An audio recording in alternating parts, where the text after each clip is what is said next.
Η Σπυριδούλα δεν έχει δώσει ποτέ άδεια. Τόσα έργα της μανούλας με τέτοια καλή τεχνική αξία και δεν τα ανάγκασε ποτέ.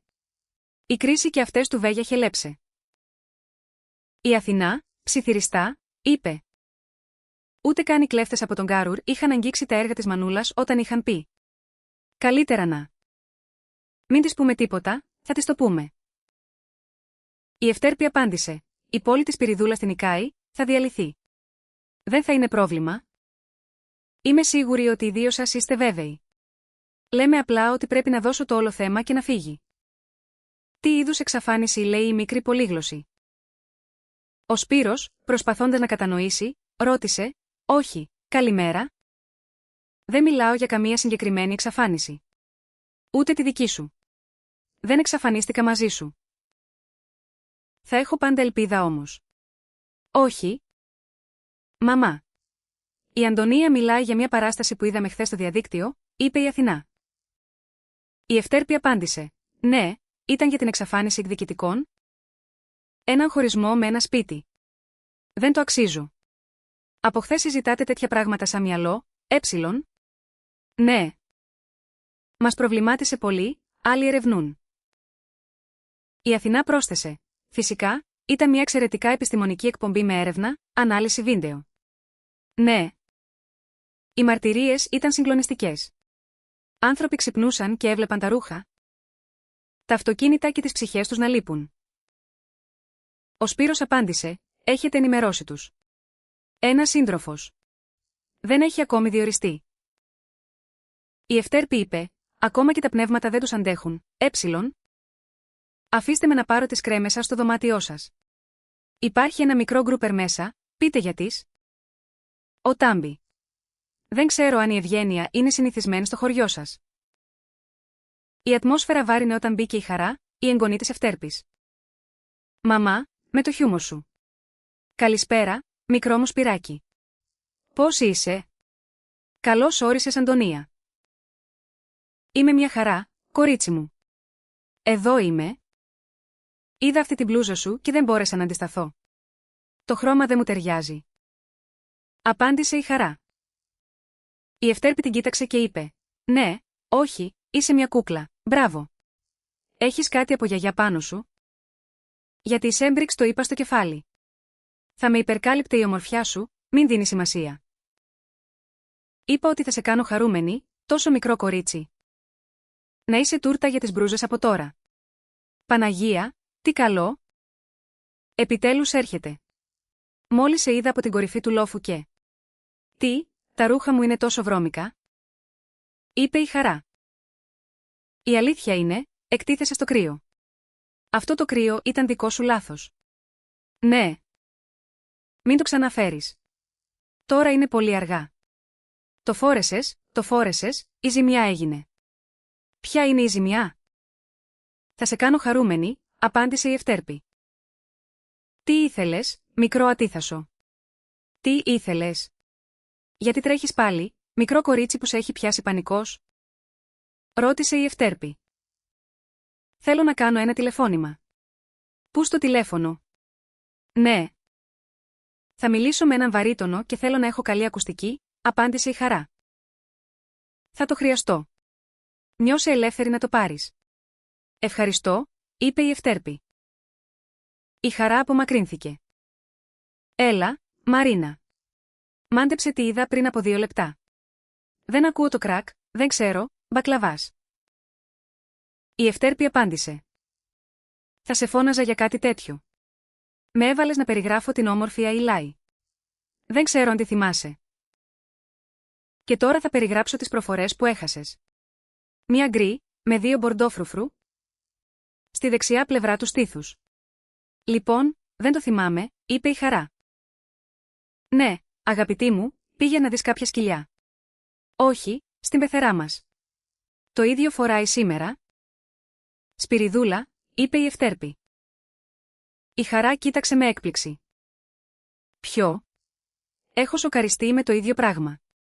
Το ίδιο πράγμα, ή το δικό μου? Πώς μπορώ να το πιστέψω? Η Ευτέρπη, με πονηρό χαμόγελο, είπε, δεν ξέρω, αγαπητή μου. Είναι 40. Δεν θέλω να μετανιώσω. Όχι, όχι, Αντωνία, ας μη βιαστούμε. Ρωτήστε την από που το πήρε. Θα μου πει ένα τυχαίο μαγαζί. Δεν είναι σαν να ρωτούσα καν γυναίκες να μου πούν τι ψεύδεται. Απάντησε η Χαρά.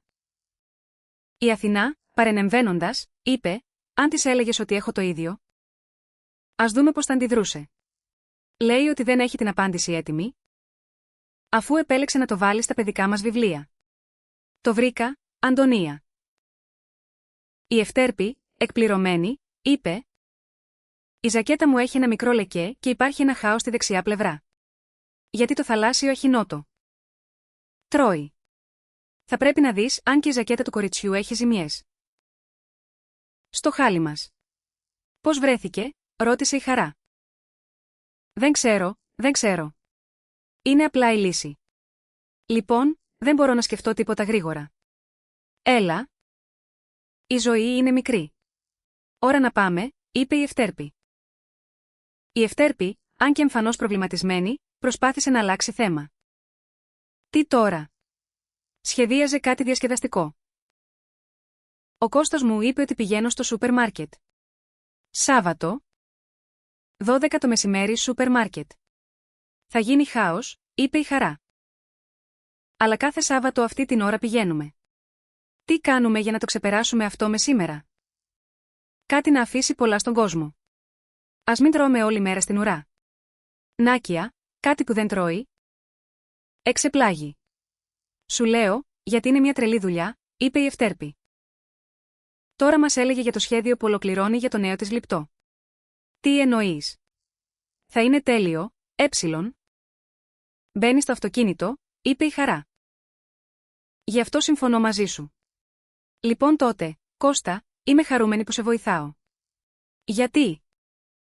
Για να φωτογραφίσεις επιτέλους τη μητέρα σου της σημασίας, είπε η Ευτέρπη. Εγώ. Πραγματικά, Κώστα μου, είπε ο Κώστας. Όχι. Ναι, το έχω πει. Αλίμονο. Ήμασταν στο στόχαστρο όπως το θυμάμαι τώρα. Το είπα τότε. Στις 12, είπε η Ευτέρπη. Μαρία, τι μνημονικό, αυτές οι χορδές. Φαντάσου το πάθος που ένιωσε το αγόρι όταν το είπε. Λοιπόν. Δεν το συζητώ, είπε ο Κώστας.